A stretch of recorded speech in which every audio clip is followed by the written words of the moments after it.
the Bob Knight interview, that was the year prior. Your Right. dad was alive for that, right? He was. Did he give you any feedback after that interview? What were his thoughts on that? So his thoughts were really best captured. He did his parting shot that week about it.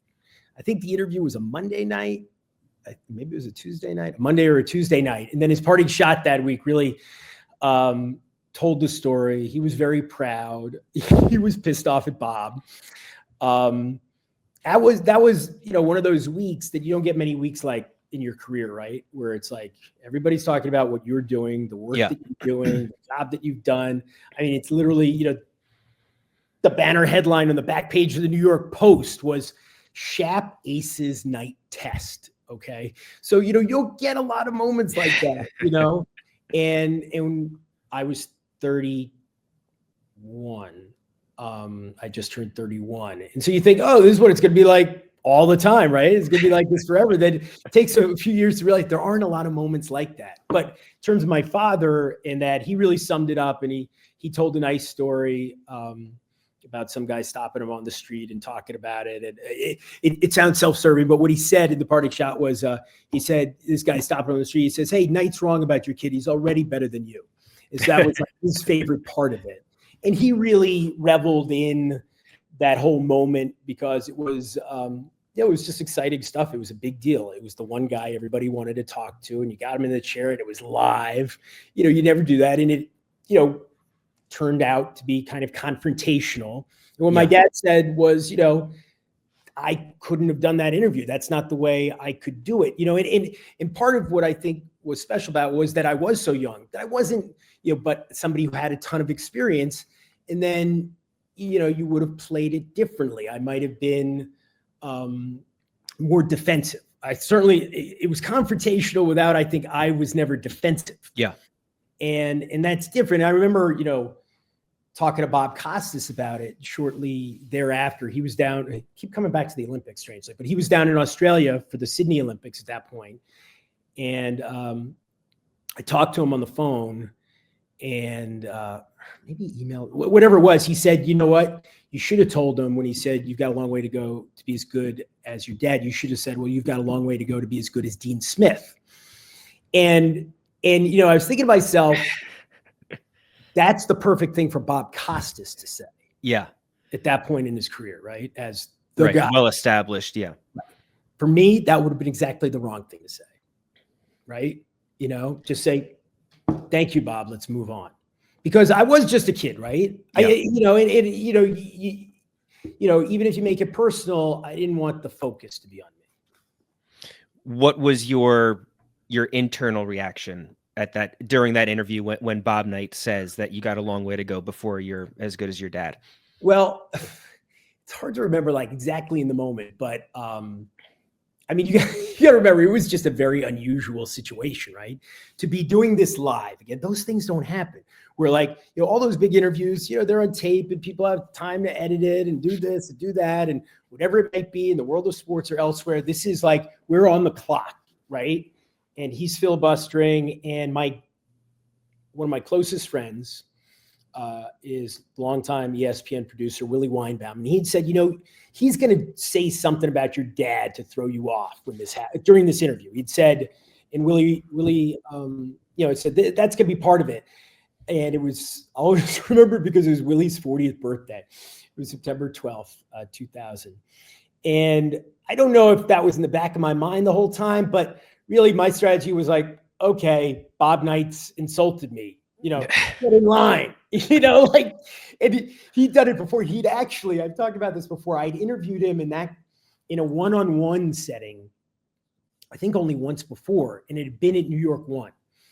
And so this was 7 years earlier, something like that. And he was in New York for the Big Apple Invitational. And he very generously gave this kid reporter at a local news station a one-on-one interview. And of course, I thought it was like the Frost Nixon interview, right? Like I was gonna, I was gonna get to the bottom of whatever was going on with Bob Knight. I'm 22, and I'm not approaching it as like, here's a nice little interview. What's it like to be in New York, Bob? How's your team playing? I'm like, your comportment over the years, that kind of stuff. I'm doing, like too much, right? So at one point, I think I'm asking him about how he's matured, and now he sees like he's lost his patience.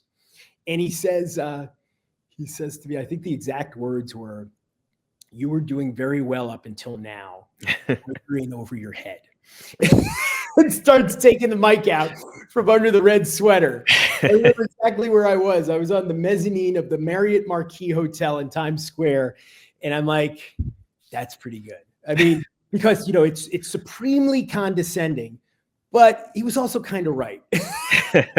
And so I've been there before with Bob Knight, right? Just not with millions of people watching.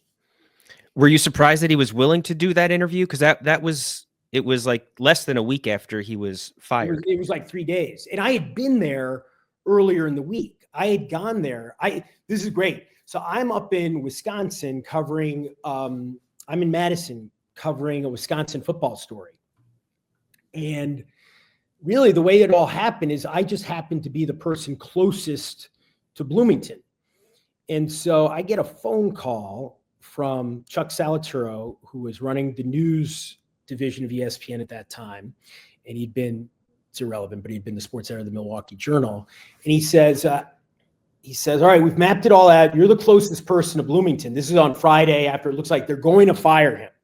And he's having a press conference down at Assembly Hall. He said, you're the closest person to Bloomington. We're gonna get you a private plane to get down there because the drive's like 7 hours. It's the only way you'll make the press conference. Just go to the airport, go to the Madison airport, and a jet will be fueling up by the time you arrive. We just have to get final permission from Bob Iger's office. And at that time, he was the number 2 guy in Disney, and you could not get a private plane, or at least we couldn't, without his permission. But they said, it's 10 minutes, just go. So I show up, it's like, it's the closest I've ever felt to like James Bond, right? I show up at the airport in Madison, and there's this beautiful little jet, and I'm the only passenger, and there are the 2 pilots, and I think it's 44 minutes takeoff to touchdown from Madison to Bloomington. And I get to Assembly Hall, and he has this wild press conference, and he's like, I didn't do it. I didn't do anything wrong. Ken Harvey, he didn't say that he didn't touch him, but basically it looked like the whole thing would die down. So they say, okay, go back to Madison. So the next morning, and it couldn't be more different from my experience the day before, I catch a bus from Bloomington to Indianapolis, and then I have to fly Northwest Indianapolis to Detroit to Madison to get back for the game. And then the shit hits the fan again, and there are the protests on campus and Miles Brand fires and all that, and then they send me back down. And then I do the How do you prepare for a potentially combative interview? Because there is such like an impulse to be defensive, especially if somebody is saying something that's meant to be insulting to you. Well, you start with the questions, right? And everybody was all in on the process, right? I was not preparing by myself. I remember several people were involved in the process. It was Chuck, it was Bob Eaton, it was Vince Doria, Mark Shapiro, Mike Lupa gave me advice. My father gave me advice. My father gave me probably the least valuable advice. I don't remember exactly what it was, but it was just like so far out of his experience of like doing things that, Mark and Mike and Vince and Bob, they kind of had a better handle on like the way this should be approached because of what this was and what the moment was. And because the previous interview had not gone the way that they had hoped for with Bob that ESPN did a few months earlier and before he was fired. And Norby came in, Norby produced from the truck. And then I remember, so I did all the preparation. The thing you want to do is like, it wasn't really situational. Like, how do I react? It was all about the questions, and that's what I always say to myself. I think I might have mentioned before, when somebody sits down in that chair, the thing I try to say to myself, what are the questions you have to ask that you can't let them out of the chair? You can't let them out of the chair until you ask these questions. And so that was it. Knowing the questions, knowing the issues, knowing the possible follow-ups that you're going to ask in the event that, there is, an attempt to filibuster or ignore the premise of the question. And that was really it. And then at a certain point, Bob Eaton gave me some really good advice.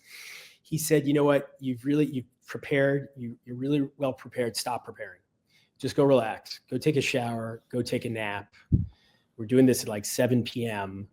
And just, you're fine. You can over prepare too. Yeah. You hype yourself up too much. And it felt like, again, something else, the closest I'm ever going to come to something that feels like a boxing match or heavyweight. Yeah. I mean, and that's the way it was covered. It was at this remote venue that we found far away from campus. That was intentional. And when I showed up, there were satellite trucks, not ours, from all these other entities covering the interview as an event. Like state troopers everywhere. It was insane. And all day Digger Phelps, and it was all Digger who arranged the interview. Bob did it for Digger. And, or did it because of Digger's influence. He did it for himself. He thought it was important to get out there. And all day, Digger had been calling me, asking me to come meet with Bob. And I thought that was a bad idea. So I avoided Bob all day. I did not want to establish any kind of pre-interview rapport. Because I knew he would take that moment to try to establish ground rules or this or that. And so I've been avoiding him all day. And then, Bob Lee was in Bristol and Bob threw it to me and, we just took it from there. Did you have interactions with Bob Knight in the years after? I mean, obviously he ended up working at ESPN later. Well, few very limited ones. By the following year, he was coaching at Texas Tech and they were having some success and they sent me out to Oklahoma. And frankly, this wasn't a decision that I agreed with. They wanted me to cover, I think it was an Oklahoma Texas Tech game. I didn't really want to be there. I didn't really want to have to cover him at that point. After what had happened, I thought, we kind of said to each other all that needed to be said, but I did. And I think, I don't know if I honestly don't remember if I asked a question in the press conference or I didn't, but then there were a couple of occasions over the years. I remember once I was in Vegas covering a story. I have no idea what it was, but it was tournament time. And I get out of the airport, I get out of McCarran, and the first thing I see is one of those giant Vegas billboards. And it's like, and I'm staying at the Wynn, I think. And it's like all week long or all weekend long, tournament, first weekend of the tournament, Billy Packer and Bob Knight holding court at the Wynn. And I'm like, oh, God. I'm like, all right, well, it's like, I think it's the fourth biggest hotel in the world, something like that at that point. Like, I'm never going to see him. You should be able to avoid him. Cab pulls up. Who's standing there? Walking through the casino the next night, talking to an ESPN producer. Whose presence do I feel? Like literally feel it before I see him or hear him behind me. Bob coming up to talk to the producer. I'm like, oh my God. No, I never saw him in the cafeteria in Bristol, but I did. And then we ended up having same agent, Sandy Montag. Okay. Sandy was very close to Bob and to his wife, Karen. And so look, the Bob thing is interesting. I should always be grateful that he gave me that opportunity as well as ESPN. Yeah.